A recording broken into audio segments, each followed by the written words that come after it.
Hello everyone, welcome to the Learn with Sandra Show channel. My name is Alexandra and I remain your one and only academic guide.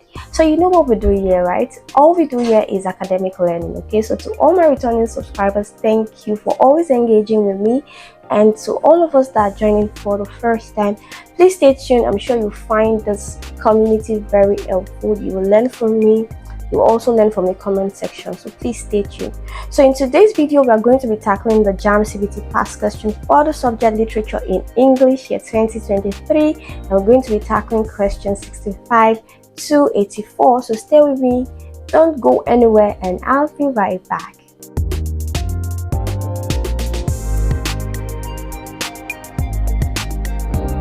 Question 65. If ever any beauty I did see, which I desired and got, 'twas but a dream of thee.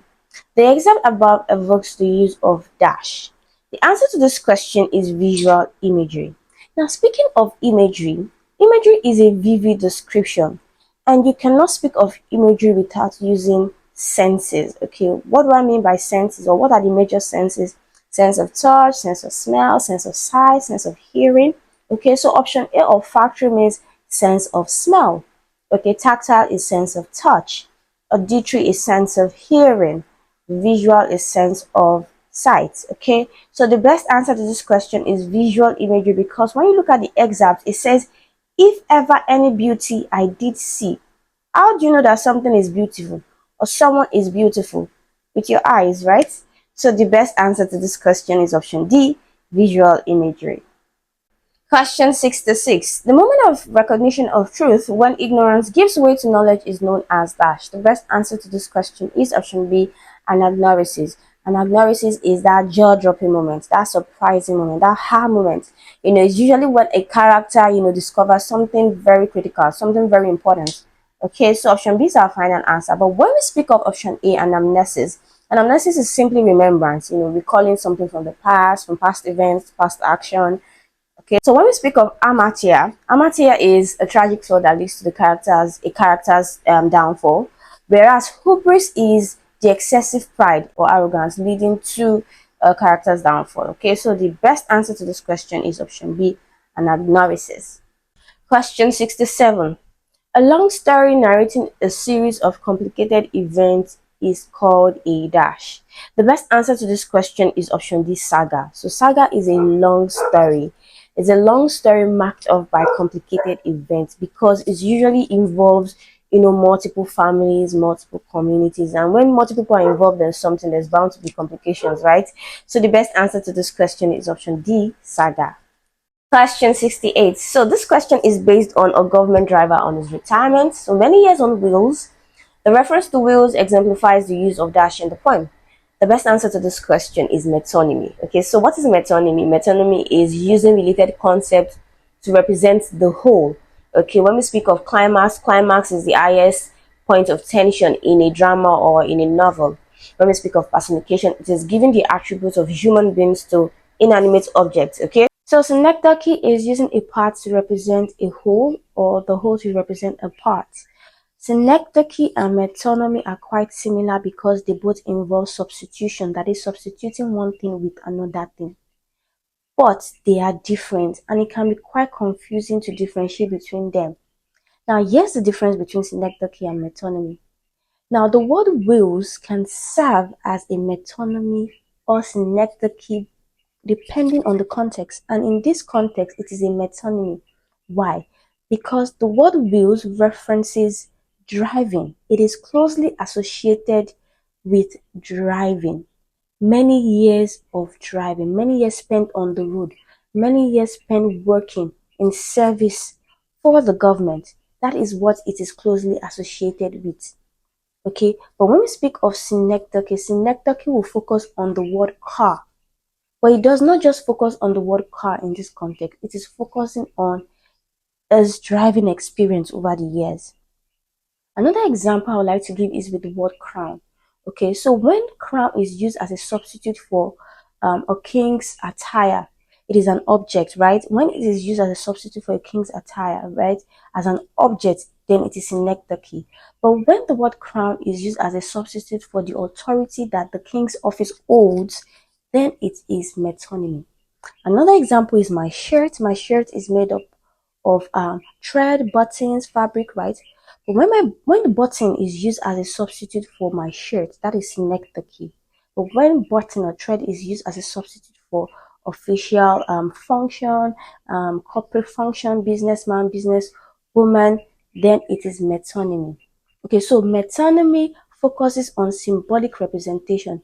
It is referencing concept, but synecdoche is referencing a literal part. So there's a need for us to understand the meaning of metonymy and synecdoche and understand the context in which it is applied. Okay, so if you take a look at the poet made reference to wheels twice, line 1 and line 22. Line 1 is metonymy. Line 29 is synecdoche. It says, on his way home on wheels. That wheels is directly associated with car. So in that context, in that line 29, it is synecdoche, but line 1 is metonymy. Okay. So over the years, I have fallen victim of not being able to differentiate between the two, and so I'm trying my best to, give a lot of example so that we can better understand the difference. Okay. So the answer to this question is option C, metonymy. Question 69. So a novel that features spiritual apparitions as major character is dash. The best answer to this question is Gothic. Gothic involves and includes spiritual, supernatural elements such as ghosts, spirits, and so on and so forth. So the best answer is option D, Gothic. Question 70. So this question is based on Second Class Citizen. The novel is set after which major war? The best answer to this question is option C, Second World War, and we can find this in page 4. Okay, that is chapter 1 titled The Childhood. Okay, and we learned that Ada was born during the Second World War, and subsequently as we read, we get to experience the aftermath, the impact of the Second World War in the lives of the character. So the best answer to this question is option C, Second World War. Question 71. So this question is based on Look Back in Anger. What were the other businesses Jimmy Potter had tried apart from the sweet stall business? The best answer to this question is option D, and we can find this in page 64. So this is Act 2. So Alison is having a conversation with her father about her husband, Jimmy Potter.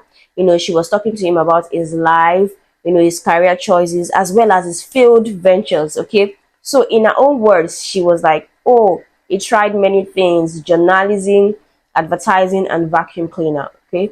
So the answer to this question is option D. Question 72. So this question is based on The Lion and the Jewel. So the use of language in the play is written in both dash and dash form. So let's take a look at individual words, the meaning of individual words, and then consider the pair that is most ideal, okay? So vague is not clear. Prosaic is ordinary language, everyday to day language. Poetic is a language that uses a lot of figure of speech, imagery, and symbolism, right? Archaic is old-fashioned. Ambiguous is open to different interpretation, okay? Lyrical is a language suitable for singing. Okay, so the best answer to this question is option B, prosaic and poetic. Now let's take a look at the book, okay? The text rather. So I am on page 7, and CD says, I've told you, and I say it again, I shall marry you today, next week, or any day, you name it. But my bride price must first be paid. This is an everyday today language, okay? So let's take a look at poetic. And I mentioned that it uses a lot of figure of speech, right?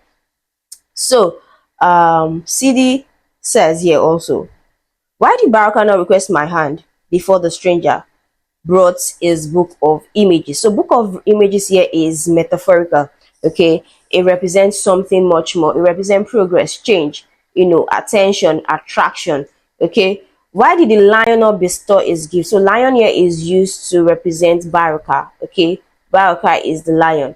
Why the lion is forgotten? He seeks to have me as his property, blah blah blah.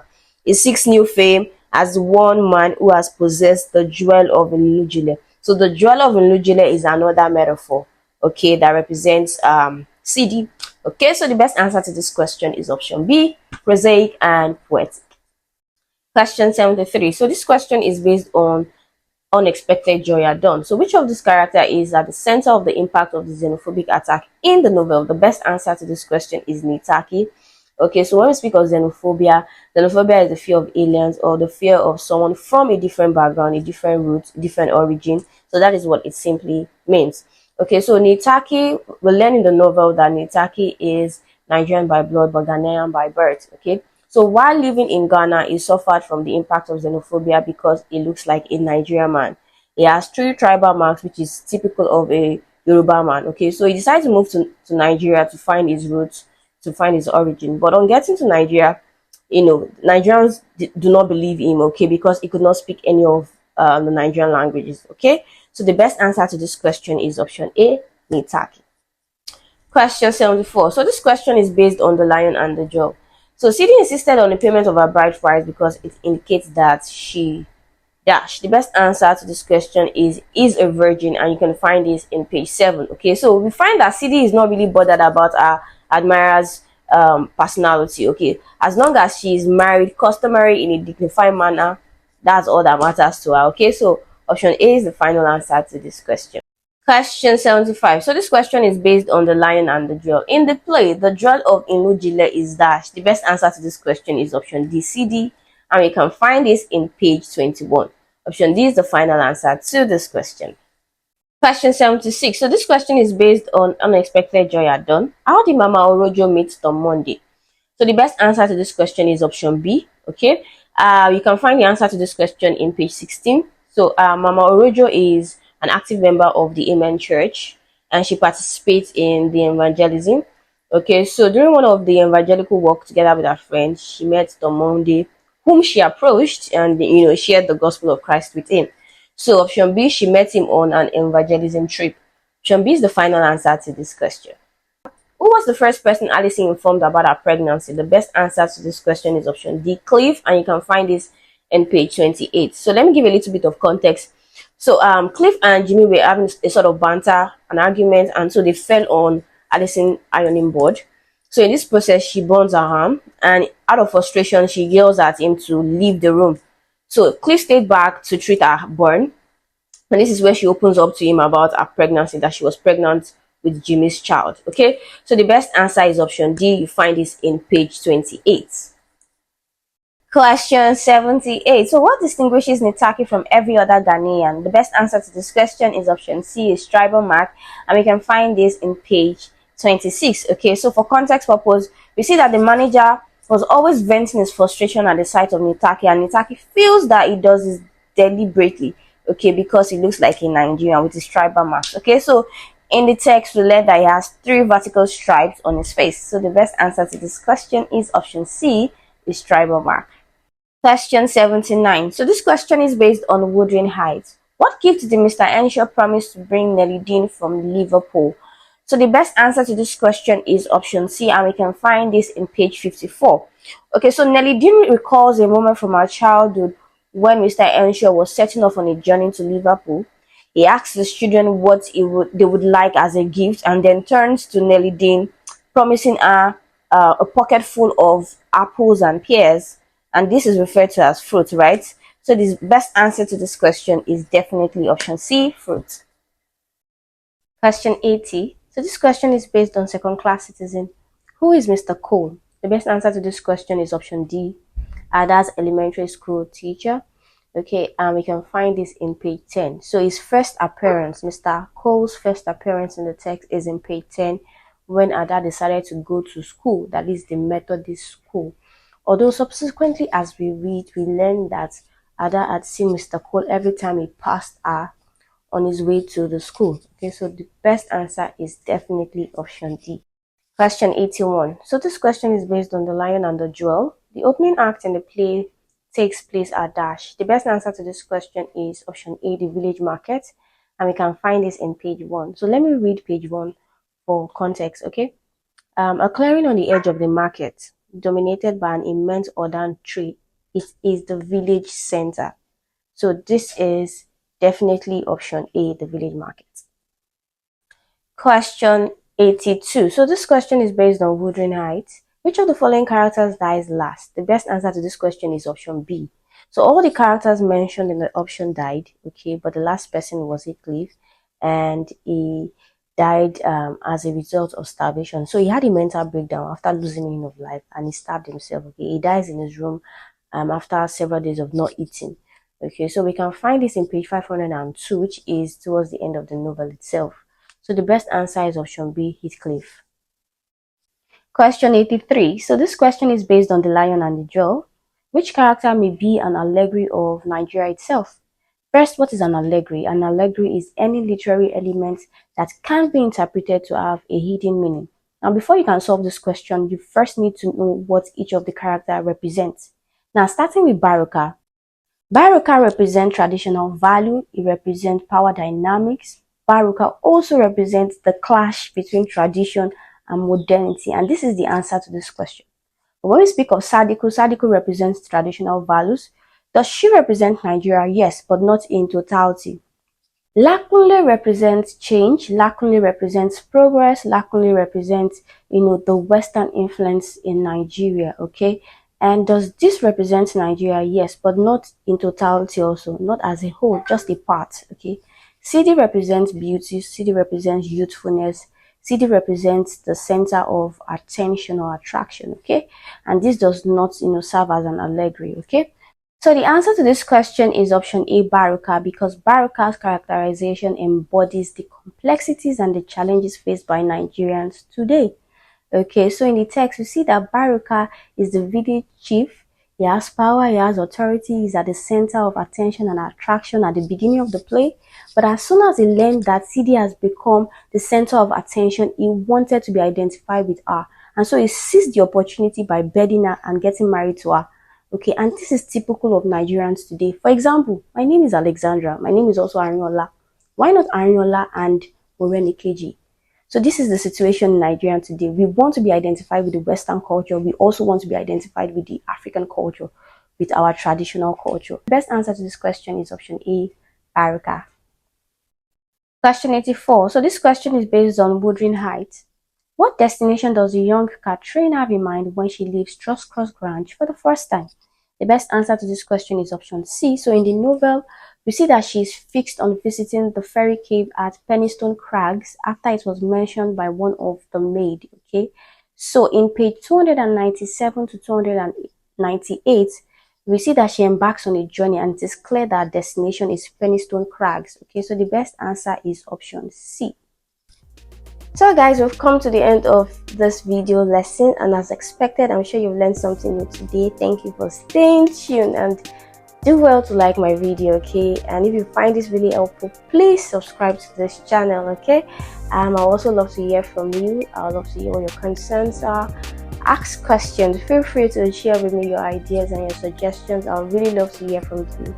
And for those of you that have been engaging with my videos, keep them rolling. I always look forward to reading them. Okay, so thank you for staying tuned once again. Till I see you in my next video. Bye for now.